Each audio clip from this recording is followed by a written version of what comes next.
versículo 28. San Juan 18, 28. Vamos a leer ahí. Qué privilegio tenemos, hermanos, de empezar el año en la casa del Señor. Mejor lugar para estar.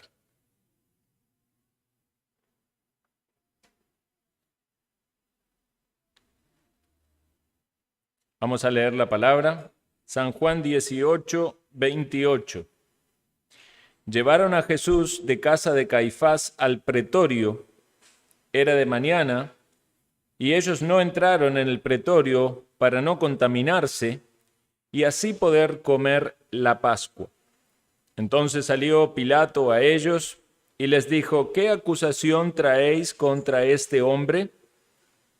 Respondieron y les dijo: si este no fuera malhechor, no te lo habríamos entregado. Entonces les dijo Pilato: tomadle vosotros y juzgadle según vuestra ley. Y los judíos le dijeron: a nosotros no nos está permitido dar muerte a nadie, para que se cumpliese la palabra que Jesús había dicho, dando a entender de qué muerte iba a morir. Entonces Pilato volvió a entrar en el pretorio y llamó a Jesús y le dijo: ¿eres tú el rey de los judíos? Jesús le respondió: ¿dices tú esto por ti mismo o te lo han dicho otros de mí? Pilato le respondió: ¿soy yo acaso judío? Tu nación y los principales sacerdotes te han entregado a mí. ¿Qué has hecho? Respondió Jesús: mi reino no es de este mundo. Si mi reino fuera de este mundo, mis servidores pelearían para que yo no fuera entregado a los judíos, pero mi reino no es de aquí. Le dijo entonces Pilato: ¿luego eres tu rey? Respondió Jesús: tú dices que yo soy rey. Yo para esto he nacido y para esto he venido al mundo, para dar testimonio de la verdad. Todo aquel que es de la verdad, oye mi voz. Le dijo Pilato: ¿qué es la verdad? Y cuando hubo dicho esto, salió otra vez a los judíos y les dijo: yo no hallo en él ningún delito. Pero vosotros tenéis la costumbre de que os suelte uno en la Pascua. ¿Queréis, pues, que os suelte al rey de los judíos? Entonces todos dieron voces de nuevo, diciendo: no a este, sino a Barrabás. Y Barrabás era ladrón. Vamos a buscar una vez más el rostro del Señor en oración. Amado Dios, queremos pedirte en esta mañana que nos concedas la bendición de meditar en tu palabra, que tu Santo Espíritu obre en todos nosotros. Ayúdame a mí a expresarla con claridad y que tu palabra, que es viva y eficaz, obre en nuestros corazones. Pedimos, Señor, por discernimiento espiritual, por entendimiento de tu verdad, para que tú seas glorificado en nosotros, para que conozcamos más de la obra de Cristo y el mensaje de tu palabra, y nuestras vidas sean transformadas. Lo pedimos, Señor, de manera especial también por aquellos que aún no pueden, con una limpia conciencia, pensar en Jesucristo como su Salvador personal. Que tu gracia sea derramada en esos corazones, transformándolos. Lo pedimos en el nombre de Cristo Jesús. Amén.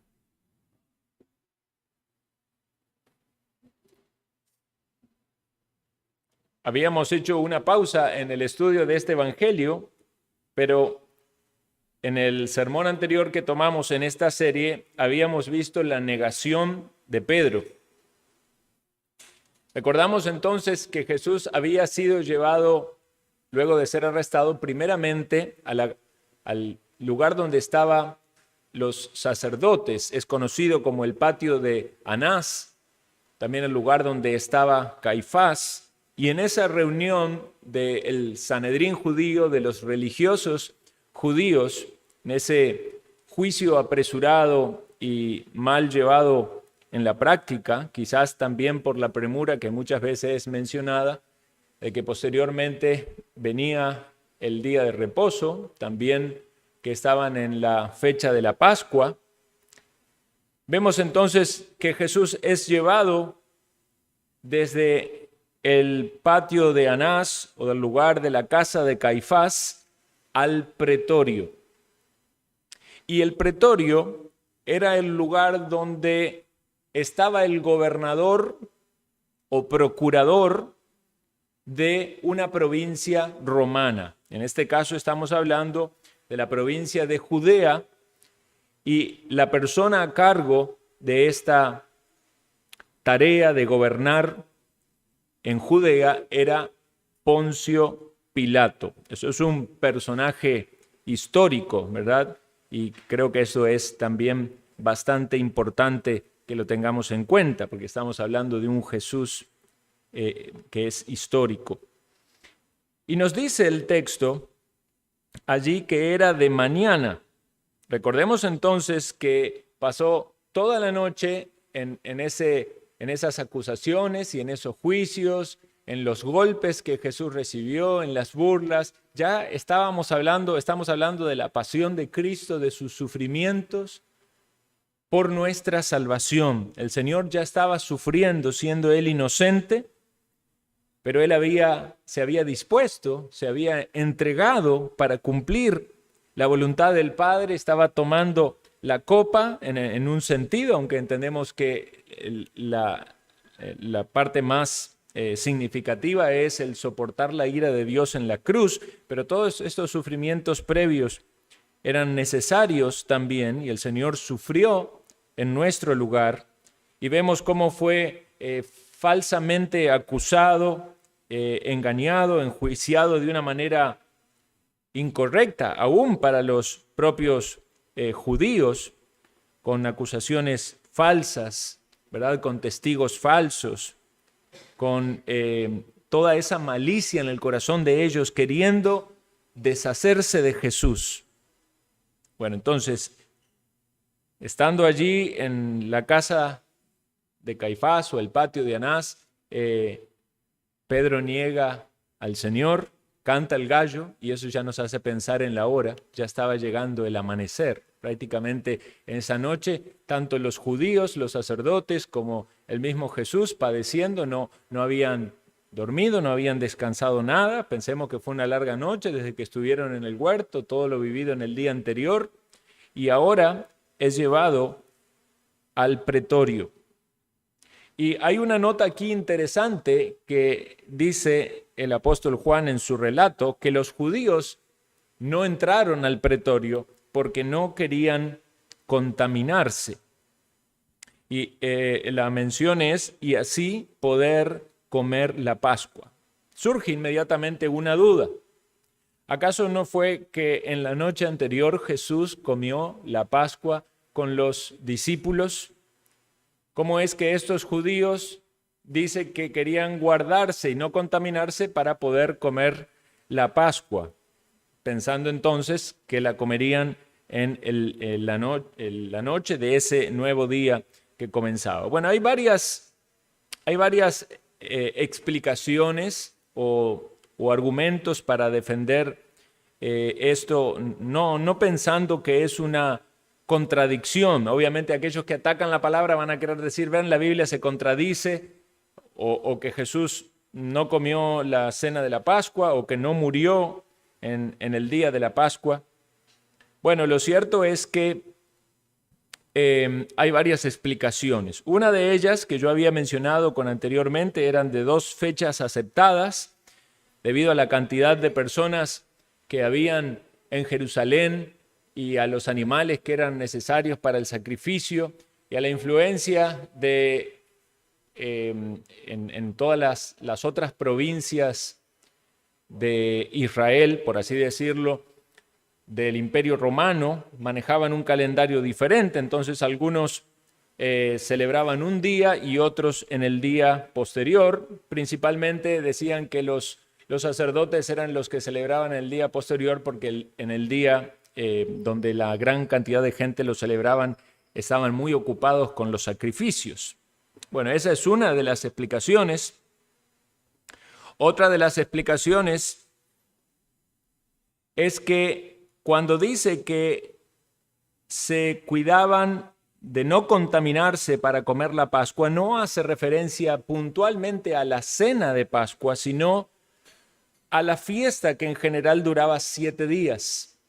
Entonces, llamaría de este modo comer la Pascua a otra comida dentro de esos 7 días.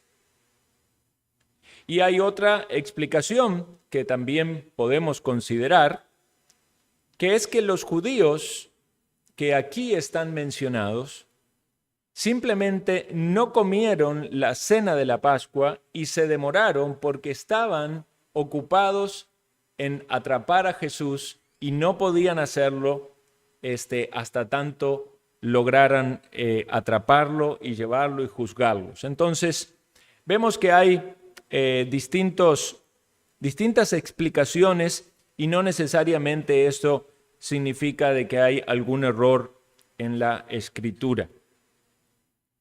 Entonces es interesante este detalle que se nos narra aquí de que ellos estaban preocupados por comer la cena de la Pascua.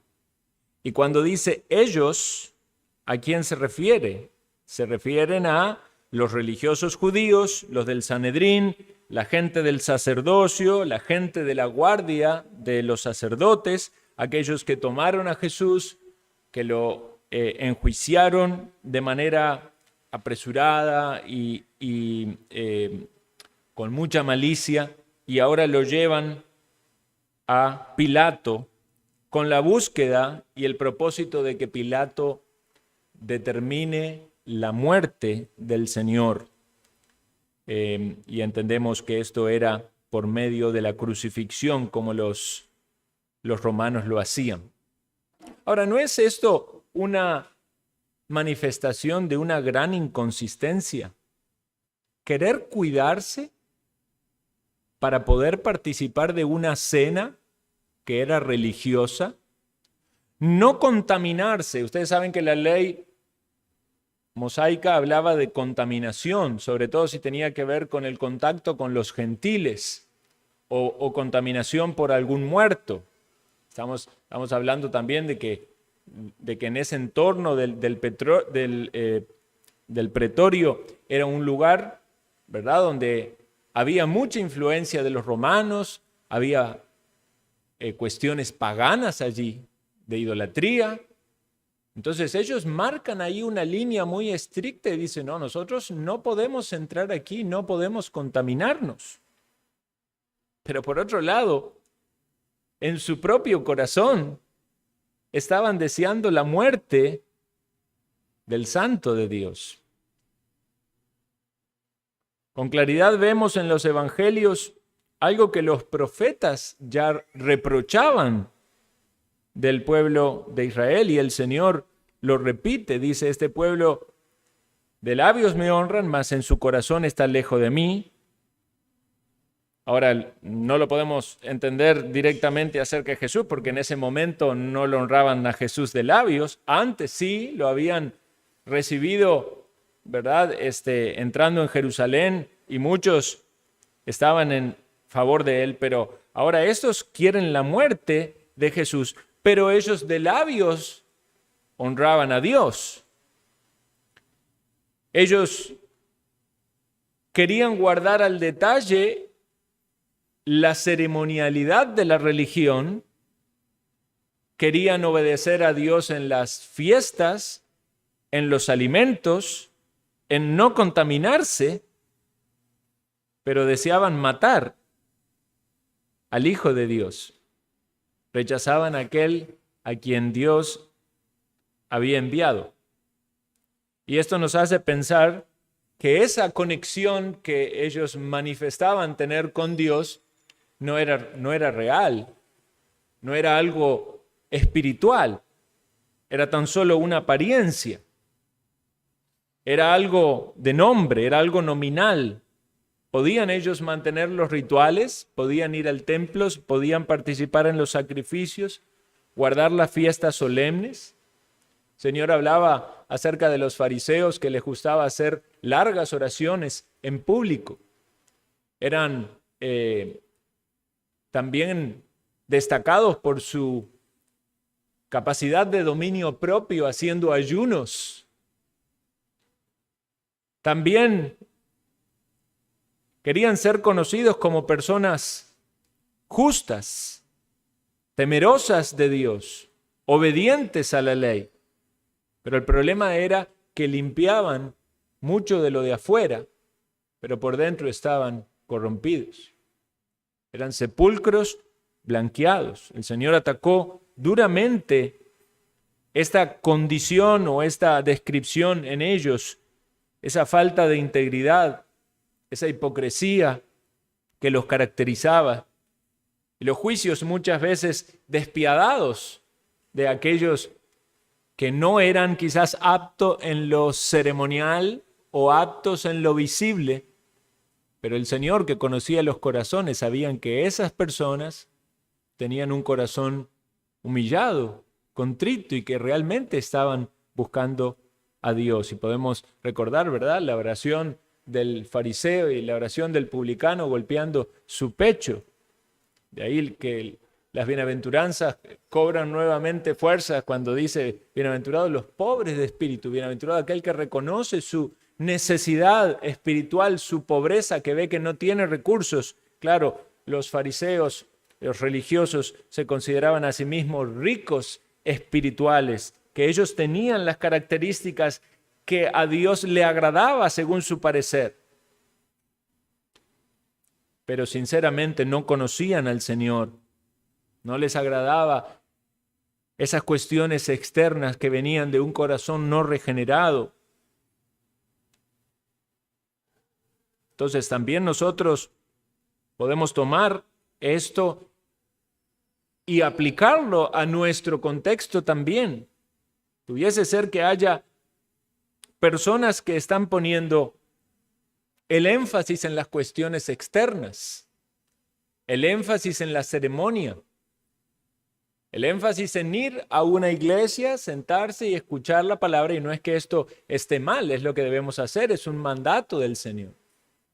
Pero como puede pasar en muchas iglesias, que al salir de allí pueden caer en pecados que son terribles, pero piensan en su conciencia de que porque fueron una hora a la iglesia y estuvieron allí y cantaron unas canciones o se confesaron o participaron en una caridad, entonces eso se compensa de alguna manera. No, mi querido amigo, es necesario una transformación del corazón, porque el hombre, el ser humano, todos tenemos un corazón, dice la Escritura, que es engañoso y perverso.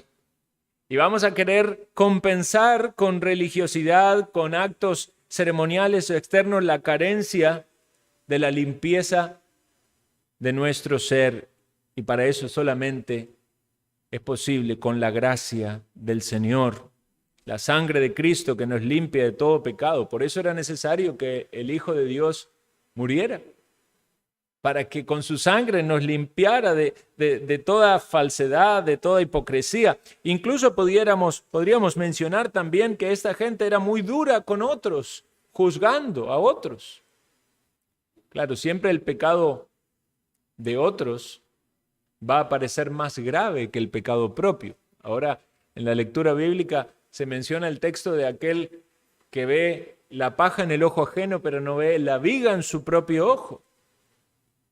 Los fariseos o los religiosos podían quizás acusarse si en el día de reposo alguno caminaba más de la cuenta, pero no podían ver la maldad de su corazón, queriendo buscar alguna debilidad en Jesús, y Jesús estaba haciendo ¿qué? Buenas obras. Estaba hablando palabras de vida eterna. Estaba socorriendo a los enfermos, sanándolos, a los necesitados, a los rechazados en la sociedad, hablándoles el evangelio de la salvación. Nosotros debemos cuidarnos también de no caer en ese error que ellos caían, poner énfasis en las cuestiones externas y no velar para que nuestro corazón sea correcto delante del Señor. Y si alguien es consciente de la gravedad de este pecado, va a buscar a Dios con dependencia, con humildad, porque no quiere vivir una inconsistencia entre las cuestiones externas o visibles de la religiosidad que profesa y su corazón. Porque aquí hay otro problema, hermanos. Muchos van a decir, no, yo no quiero ser de los hipócritas, por eso yo no voy a la iglesia. Pero eso yo no leo la Biblia, yo no oro. No, pues yo no soy hipócrita. Usted no es hipócrita, pero usted es un incrédulo y su alma está en peligro. No se libra por no ser hipócrita de la condenación eterna. No puede juzgar como hipocresía lo que Dios le demanda como obediencia.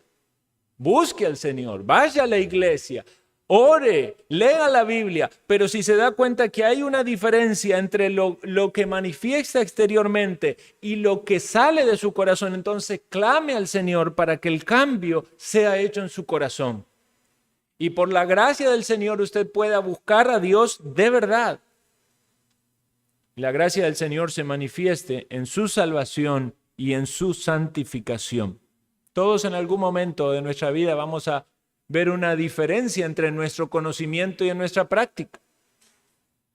Y eso casi que es una regla en todo aprendizaje. Usted es primero instruido y luego practica y muchas veces va a fallar y se vuelve un experto cuando algo lo hace ya muchas veces y lo hace bien. Usted aprendió a manejar, le dieron el teórico y no agarró el carro y salió, ¿verdad? Todo sin errores. Corcovió ahí como un caballo, ¿verdad? Unos cuantos días. Agachó la cabeza varias veces en las esquinas con las frenadas, pero finalmente empezó a hacer todas esas cosas casi que de manera natural. Bueno, ciertamente, si es por falta de madurez, si es por falta de práctica, de conocimiento, va a haber tropiezos, va a haber debilidades. Pero en las cosas espirituales no es tan solamente práctica, es el poder de Dios que obra en el corazón del pecador para sacarle ese corazón de piedra y darle un corazón de carne. El creyente puede esforzarse en su santificación para avanzar y aunque tenga tropiezos podrá seguir avanzando confiando en la promesa del Señor que le santifica, le guarda, le anima. Pero el incrédulo siempre va a encontrar que no tiene recursos en su interior porque aún Dios no está allí y necesita al Salvador. Vemos entonces que Pilato sale a ellos, es decir, sale del pretorio y les hace una pregunta puntual: ¿qué acusación traéis contra este hombre? Esa es la pregunta que él debía hacer si quería ser un gobernador y en este caso juez, porque participaban esas dos responsabilidades en su poder, si quería ser imparcial. Ahora, Pilato no tenía las cosas fáciles entre los judíos. Los judíos no se dejaban gobernar fácilmente. La religiosidad tenía algo que ver con eso. Obviamente, el ser el pueblo de Dios era un motivo para ellos de jactancia. El pueblo elegido de Dios no habían estado bajo el dominio de Faraón cuando Dios les libertó, sino que se mostró el poder de Dios derrotando a sus enemigos. Vencieron a todos los enemigos en el camino hasta llegar a la tierra prometida. Conquistaron la tierra prometida. Por castigo fueron mandados al exilio y llevados cautivos, pero el Señor les restauró. Y en el período intertestamentario hubo varias batallas en las cuales ellos se defendieron a sí mismos y confiaban en que Dios estaba con ellos. Sin embargo, cuando los romanos llegaron con su fuerza y con su poder, No quedó otra que someterse. Ahora hubo allí podemos decir, unas concesiones de los romanos con ellos, que era que seguían practicando su religión. Por eso vemos que hay un cierto poderío entre el sacerdocio y entre los fariseos, y podían juzgar a alguien en base a su propia ley. Sin embargo, había tensiones que no se terminaban de limar. En varias oportunidades, Pilato había hecho cosas que exasperaron a los judíos. Ustedes saben que los romanos tenían su cierto culto, podemos decir, reconocimiento a César, al emperador. Varias veces trajeron estandartes con su imagen, lo cual para los judíos eso era un atentado a su religión. Algunos incluso se dispusieron a morir cuando él intentó reprimirles. Y esto de algún modo lo llevó a Pilato a retractarse, a sacar esos estandartes con esas imágenes, y los judíos se dieron cuenta entonces que tenían cierto poder para manipularlo. Por un lado, Pilato no quería perder su autoridad, no quería ser removido de su cargo, pero por otro lado no era fácil manejar a los judíos. En una oportunidad él utilizó los recursos del tesoro del templo para construir un acueducto, y esto también generó una gran oposición entre los judíos. Hubo una revuelta y algunos murieron. También había hecho en otra ocasión monedas con imágenes de dioses paganos, y eso también levantó revueltas.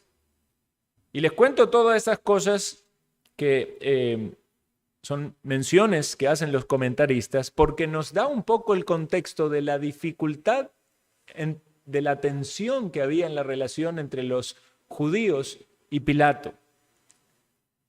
Es en este contexto que Pilato sale a ellos, pero él tiene que manejar esta tensión entre no generar problemas con los judíos y agradarles hasta cierto punto para que estén tranquilos, pero tampoco tener problemas con el gobierno romano. Y nos dice el texto que les pregunta acerca de la acusación. Es una pregunta puntual. Sin embargo, vean cómo es la respuesta de ellos. Si no fuera malhechor, no te lo habríamos entregado. Eso no es una acusación. Pilato le dice, juzgadle vosotros según la ley. Y ellos ya en su respuesta están diciendo cuál es el juicio que habían determinado. A nosotros no nos está permitido dar muerte a nadie. Bueno, era algo que no siempre los judíos respetaban. Ellos en algunas oportunidades daban muerte a alguien. Podemos recordar algunos casos que son mencionados en las Escrituras, pero tan solo pensar en la misma vida de Jesús, cuántas oportunidades quisieron matarle. No fueron a Pilato para que lo matara, quisieron buscar al Señor, ya sea para despeñarle o para apedrearlo. Podemos recordar el pasaje de la mujer sorprendida en adulterio, que querían apedrearla, y si no hubiese estado el Señor allí, hubiese muerto. Podemos pensar en tiempo posterior a la resurrección del Señor, ¿qué hicieron con Esteban? No fueron a los romanos, lo mataron a pedradas porque decía la verdad del mensaje de Dios, de que ellos habían sido culpados de la muerte de Cristo. Entonces, aquí hay una especie de chantaje, porque los judíos saben que en teoría y en forma legal ellos no debían aplicar la pena capital, pero por otro lado porque les convenía que lo haga el gobierno romano, quizás como una manera de quitarse ellos de esta responsabilidad. Pero la Escritura va un paso más allá y nos dice, versículo 32, para que se cumpliese la palabra que Jesús había dicho, dando a entender de qué muerte iba a morir. La cruz no fue algo que se decidió aquí en este momento, ya estaba determinado por Dios desde su decreto en su plan salvífico. Era necesario que Jesús muriese en una cruz. Por eso Jesús le dijo a Nicodemo que era necesario que el Hijo del Hombre sea levantado como Moisés levantó la serpiente en un desierto. La serpiente fue levantada en un asta y cualquiera que miraba a la serpiente era libre del veneno que inyectaba cada vez que mordía. Y Jesús es levantado en una cruz o en un madero y cualquiera que mira con la fe a Cristo es libre del veneno del pecado que corre en nuestras venas.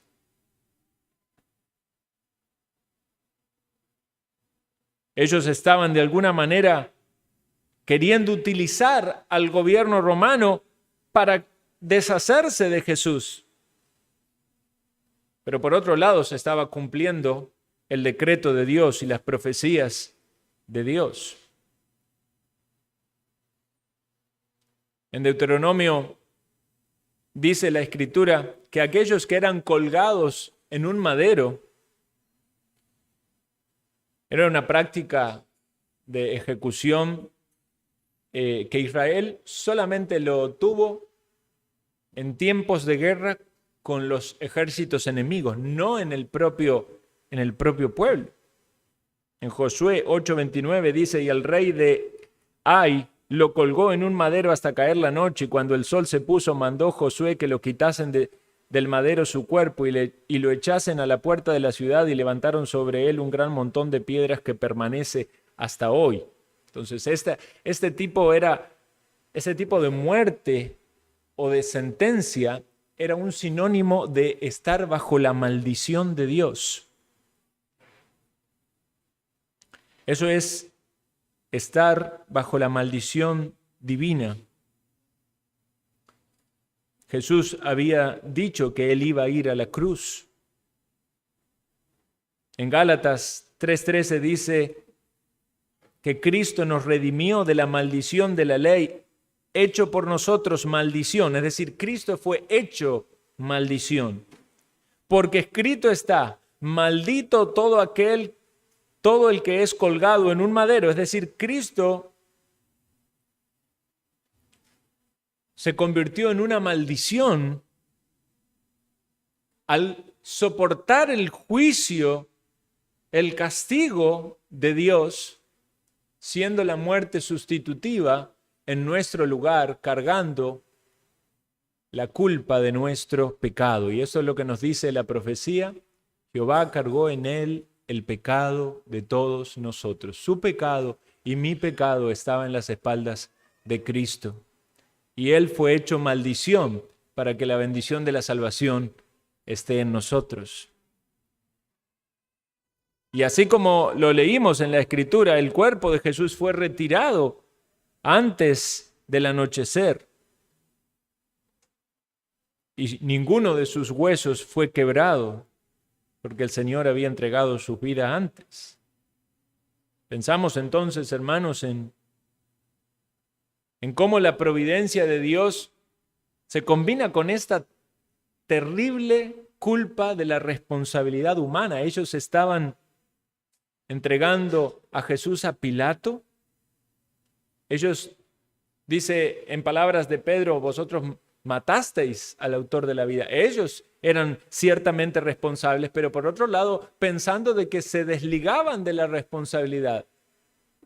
El mismo Caifás había dicho proféticamente por su oficio, no porque él fuese un siervo del Señor, que era necesario que uno muriese por la nación y no que toda la nación muriese. Y entonces ellos veían la manera de derivar en Jesús, ¿verdad?, el castigo para salvarse a sí mismo, cuando en realidad era Jesús que estaba soportando el castigo para salvar a su pueblo. Debe maravillarnos pensar esto, que Jesús es santo, 3 veces santo, porque es Dios. Y se hizo pecado por nosotros. El que no conoció pecado, por nosotros se hizo pecado, para que nosotros fuésemos hechos justicia de Dios en él. El Señor ocupó nuestro lugar. Vean las acusaciones que tenían los judíos. Aparece en otro evangelio. Dice, pervierte la nación, nos prohíbe pagar tributo al emperador y dice que es rey. Las tres acusaciones pueden resumirse en que Jesús era una persona peligrosa para el gobierno romano. Por lo tanto, a Pilato le convenía deshacerse de Jesús, porque si no lo hacía, era como que estaba aceptando que un sedicioso se levante y que atente contra la lealtad a Roma. ¿Ustedes imaginan a realmente un judío piadoso pensar en la lealtad a Roma en este sentido? Ellos no lo hacían por lealtad a Roma, lo hacían por el odio que tenían a Jesús. Y eso muestra el corazón tan dividido que hay en el corazón, en la mente, el corazón incrédulo. Puede ser de que aún muestre afecto por las cosas que más detesta con tal de oponerse a la verdad de Dios. Con muchos engaños y mentiras se levantaron para atacar a aquel que era verdadero y aquel que les hablaba la verdad. Muchas veces no le gustaba la verdad porque la verdad tocaba lo profundo de la llaga, de la herida, del pecado en ellos. Y el mismo Pilato ciertamente era consciente de esto, porque nos dice el Evangelio de Mateo que él sabía que por envidia le habían entregado. Qué interesante esto.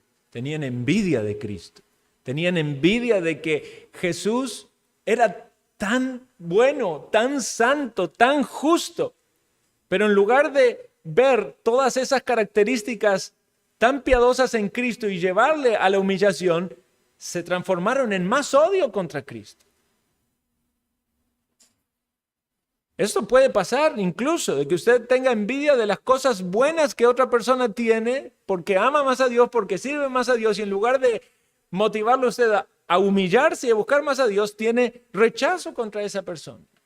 Así actuaron los fariseos. Se endurecieron más a medida que la luz era más fuerte. Hicieron como el barro, no como la mantequilla. Y aun cuando Pilato no confiaba en ellos, tampoco él cede a aceptar la verdad de Cristo. Lo llama adentro del pretorio para interrogarlo. Recordemos que los judíos se quedaron afuera. Y le pregunta a Jesús: ¿eres tú el rey de los judíos? Entonces Jesús no responde esto directamente con un sí o con un no, sino que le dice: ¿dices tú esto por ti mismo o te lo han dicho otros de mí? Sabemos que Jesús sabía todas las cosas. ¿Qué está queriendo Jesús hacer aquí? Jesús está cambiando el eje de la charla para que no sea él en realidad el centro, sino para que Pilato revele su corazón. ¿Está actuando simplemente por la manipulación de los judíos? ¿O está queriendo de su propia voluntad querer saber acerca de Jesús? Vean qué habilidad en las palabras de Jesús para saber de que Él está preocupado por ti y quiere conocer lo que hay en tu corazón. No porque no lo sepa, porque Él lo sabe todo. Porque Él quiere que usted se dé cuenta que Jesús no te trata superficialmente. Jesús va al corazón. Va al corazón. Cuando Él habla, habla al corazón. Aun cuando alguien sea un incrédulo y que le va a rechazar, como es el caso de Pilato, pero aún así no puede negar de que Jesús no le habló al corazón de Pilato. Entonces,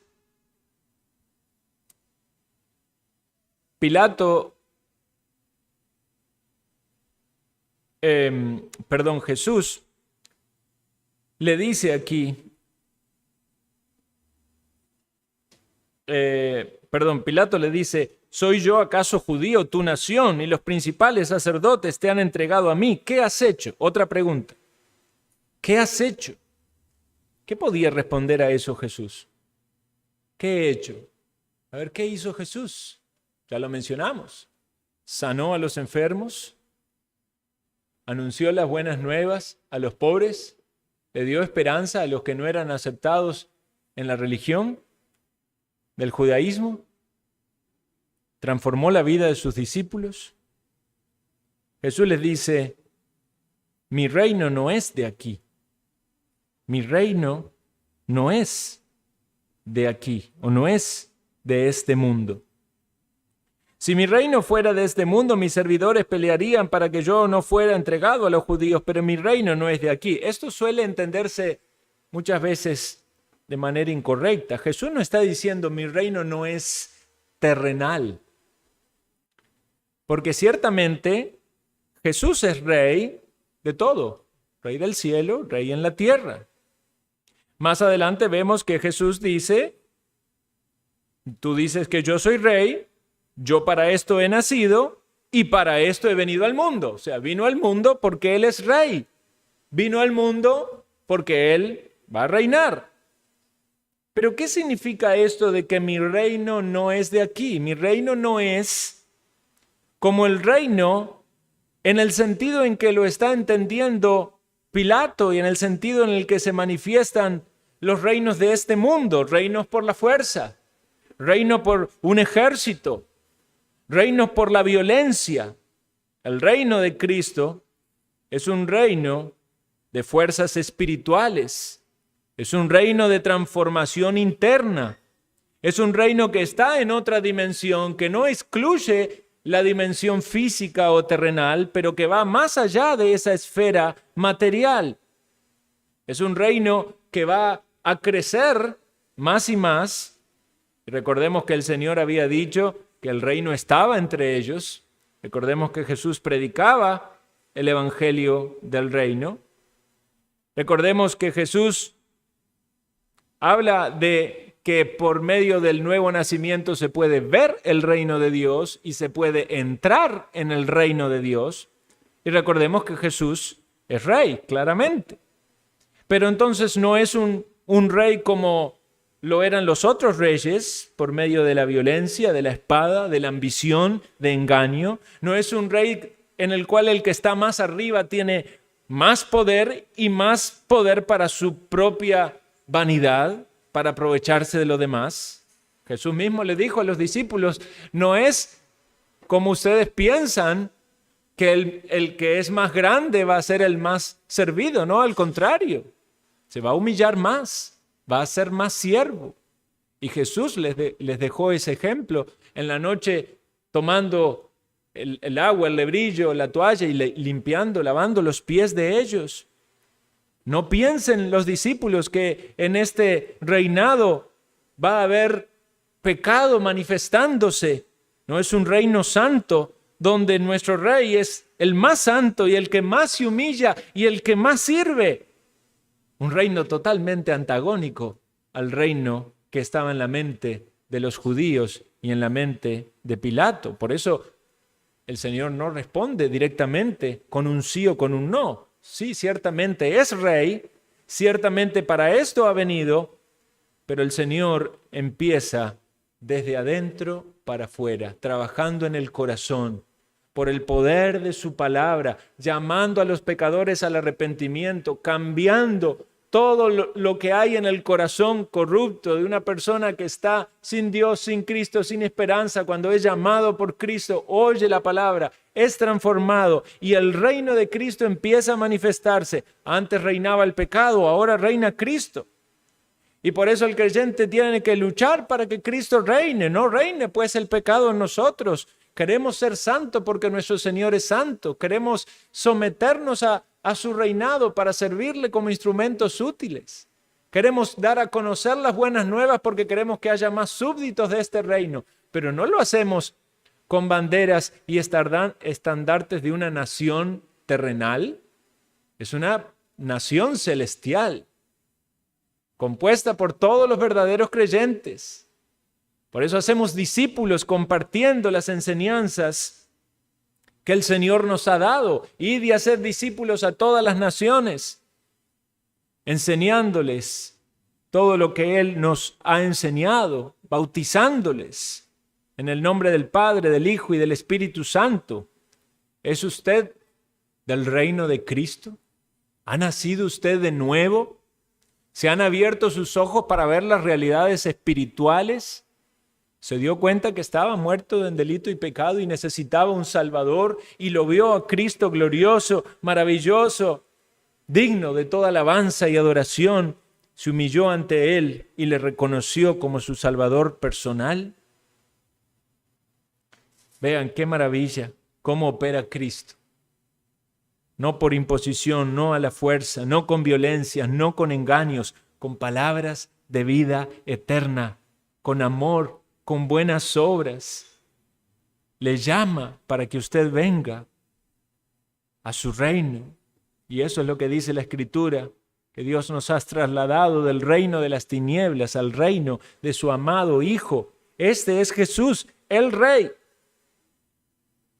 A Él le alabamos, a Él le escuchamos, ante Él nos sometemos. Es un rey, no es un presidente, no es un gobernador, es un rey soberano. No necesita de gente a su alrededor que se encargue de cosas. Él trabaja en cada corazón, conoce nuestros pensamientos, conoce nuestras debilidades y nos llama. Todo aquel que es de la verdad, oye mi voz. Escuche. Para esto he venido al mundo, para dar testimonio a la verdad. Jesús había dicho que Él es la verdad. Aquí Pilato lo mira a Jesús, pienso yo, si me permiten imaginar la escena, cuando Jesús le habla de la verdad y le dice, ¿qué es la verdad? Y cuando hubo dicho esto, dice que salió. Entonces yo me imagino esta escena, mirando a Jesús, allí maltratado, sangrando, golpeado, humillado, quizás vestido de manera burlesca. ¿Qué es la verdad? Y saliendo. Pilato, la verdad estaba frente a tus ojos. Es Dios humanado, encarnado para salvar. Y la verdad puede estar en sus oídos cuando usted escucha la palabra de Dios, pero puede ser que aún usted no se dé cuenta y deje pasar. Qué triste pensar que Pilato estuvo tan cerca de la verdad y la rechazó. Era un escéptico. ¿Qué es la verdad? No me hablen de verdades, no me hablen de cosas absolutas. Claro, tenía una mezcla en su mente de paganismo que venía de Roma, más la influencia del judaísmo, todo un sincretismo religioso. Hay gente que de tanto que mete en su cabeza termina diciendo, no creo nada, soy un escéptico, no me convence nada. ¿Que acaso no hay verdad? ¿Puede usted acaso pensar que es mejor considerar que nada es válido, nada es bueno? No, ¿eso le trae más paz a su alma, pensar que no hay verdad? Si no hay verdad, ¿cómo puede pensar de que hay paz? Tampoco hay paz. No hay nada. Qué vida más triste. Jesús dijo, yo soy la verdad, yo soy el camino, soy la verdad, soy la vida. ¿Ha llegado usted a Cristo? Hay un conflicto aquí en la mente de Pilato. Por un lado, la tensión que vivía. Por otro lado, el testimonio de Jesús. Jesús vino a dar la verdad, el testimonio a la verdad respecto a la salvación del hombre, de la gloria de Dios, del poder de Dios para salvar. ¿Recuerdan cuando Jesús hablaba de que Él es el buen pastor? Dice, mis ovejas oyen mi voz y me siguen. Todo aquel que es de la verdad oye mi voz, dice Jesús. ¿Ha oído usted la voz de Cristo? No una voz audible, pero una voz en su corazón que le lleva a Él, que le lleva a la cruz, a gloriarse en el perdón del Señor, a humillarse y arrepentirse con tristeza por su pecado, pero con la confianza de que Jesús lo cargó. Pilato es escéptico, no tiene interés real en Jesús. Tiene temor y quizás le da un poco de miedo porque su esposa tenía sueños y les decía que no se meta con Jesús. Esas supersticiones no tienen fuerza para cambiarlo. Él es orgulloso, está pensando en sí mismo, está pensando en su puesto, está pensando cómo no tener problemas con los judíos, pero cómo mantener su estatus. Y más adelante Jesús va a hablar con él acerca del tema de la autoridad, y eso le va a dar más miedo todavía. Lo vamos a ver en el siguiente sermón. Pero algo queda claro, Pilato se da cuenta de que Jesús no es una persona peligrosa, no es un sedicioso ni un homicida. Se da cuenta de que Jesús habla en otros términos. No puede condenarlo con una limpia conciencia. ¿Cómo lo va a condenar? Porque dice que es un rey y su reino no es de este mundo. Por eso sale a los judíos y les dice, yo no hallo en él ningún delito. ¿Entiendan esto? Los judíos hallaron en él delitos por engaño y por falsedad. O sea, se hizo Dios a sí mismo. ¿Qué más necesidad tenemos? Pero juzgado ante el tribunal de Pilato, que no era un discípulo del Señor, dice, yo no hallo en él ningún delito, no hubo en él pecado, no hubo engaño en su boca, nunca hizo maldad, cumplió la ley a la perfección. Aquí está mi salida, dijo Pilato, vosotros tenéis la costumbre de que os suelte uno en la Pascua. Este es el candidato ideal para soltarles ahora, no tiene ningún delito. Vamos a soltar a Jesús, el rey de los judíos. Claro, había algo que Pilato no terminaba de comprender. Muchos hablaban de Jesús como el rey de los judíos en un buen sentido, quizás aquellas personas que le recibieron en la entrada triunfal, o aquellos que fueron alimentados, o los que recibieron milagros. Pero para los religiosos, que Jesús sea el rey de los judíos era realmente una ofensa, porque ellos no querían someterse a la voluntad de Cristo. Y si usted no quiere someterse a la voluntad de Cristo, cada vez que usted escucha que Cristo es rey, eso no le agrada. Pero lo va a tener que seguir escuchando en esta vida y en la que viene o en la condenación que le espera. Cristo es rey. Algunos preferirían a Barrabás antes que a Cristo. Eso eligieron los judíos. No a Cristo, sino a Barrabás. Y aquí el texto nos dice que era ladrón, pero los otros evangelios dicen que era sedicioso y que era homicida, había cometido un homicidio. Vean, cuando alguien no está bien con el Señor, puede cambiar su escala de valores hasta el extremo. Puede llamar a lo malo bueno y a lo bueno malo de una manera en que usted nunca se lo imaginaría. Y es lo que vemos en esta sociedad cuando hay miles y miles de niños abortados y hay personas que piensan que eso es bueno. Cuando los negocios, entre muchos, implican la muerte o el daño de otras personas y ellos se justifican pensando que hacen el bien. Entonces el resultado de esta respuesta no fue lo que Pilato esperaba.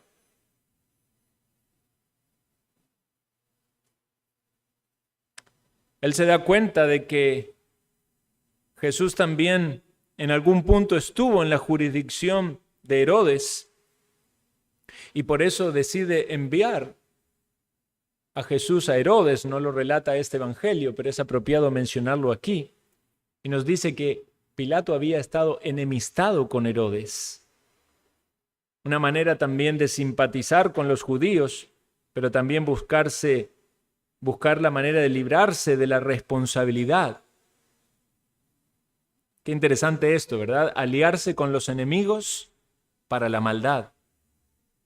Y nos dice que luego de eso, Pilato se hizo amigo de Herodes o se reconcilió con Herodes. El pecado de Pilato no fue pequeño y vamos a seguir meditando en él en los mensajes siguientes. Nada más quisiera mencionar algo que llama la atención. Cuando en la antigüedad se redactó el credo apostólico.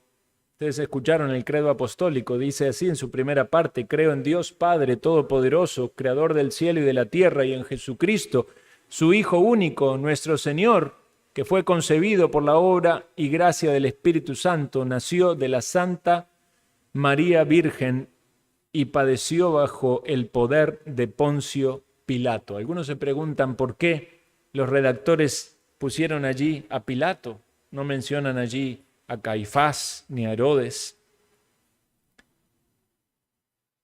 El mismo Jesús dice a Pilato: el que a ti me ha entregado mayor pecado tiene. Pero de algún modo era importante que quedase allí asentado cuál era el personaje histórico que tenía la autoridad legal para determinar la muerte del Señor. Y como lo vamos a ver posteriormente, ya sabemos que no hay ninguna acusación válida para la muerte del Señor, tan solo que Pilatos quiso mantenerse allí en el cargo y congraciarse con los judíos, y eligió entonces lavarse las manos, como lo veremos en su momento. Nada más para cerrar estos pensamientos finales. Vemos aquí a 4 personas. Primero podemos decir es un grupo, el grupo de los judíos, o este judío representativo de su grupo, hipócrita, guardador del ceremonialismo, pero que no ve su propia maldad en su corazón. Vemos a Pilato, el escéptico, el ambicioso, el interesado, que tiene la verdad cerca pero la rechaza. Vemos a Barrabás, el culpable, el ladrón, el sedicioso, el homicida, que aún por la misma maldad y el pecado de otros es elegido para ser librado del castigo.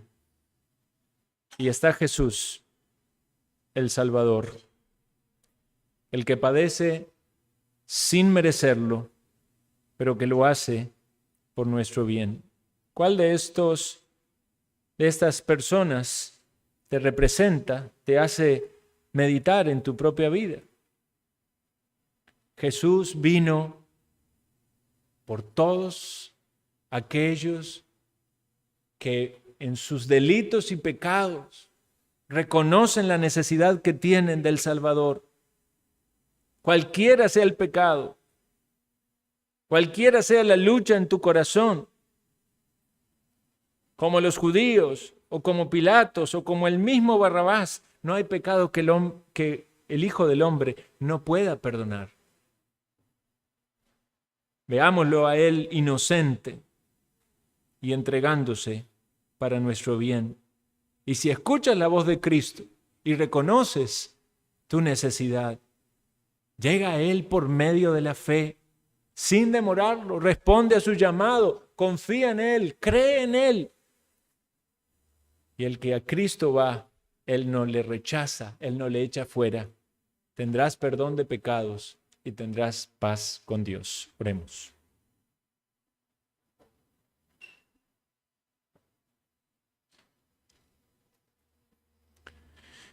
Toca, Señor, nuestros corazones, ayúdanos a reflexionar en tu palabra. Concédenos el gozo de pensar en Jesucristo como nuestro Salvador, como nuestro Rey. Que nuestra vida pueda ser colocada, sometida a sus pies, y con gozo le sigamos, buscando su gloria y honra, porque Él es digno de toda alabanza, de toda exaltación, porque se humilló hasta lo sumo para nuestra salvación.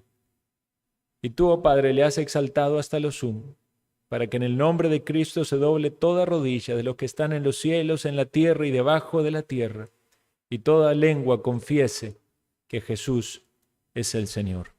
Amén.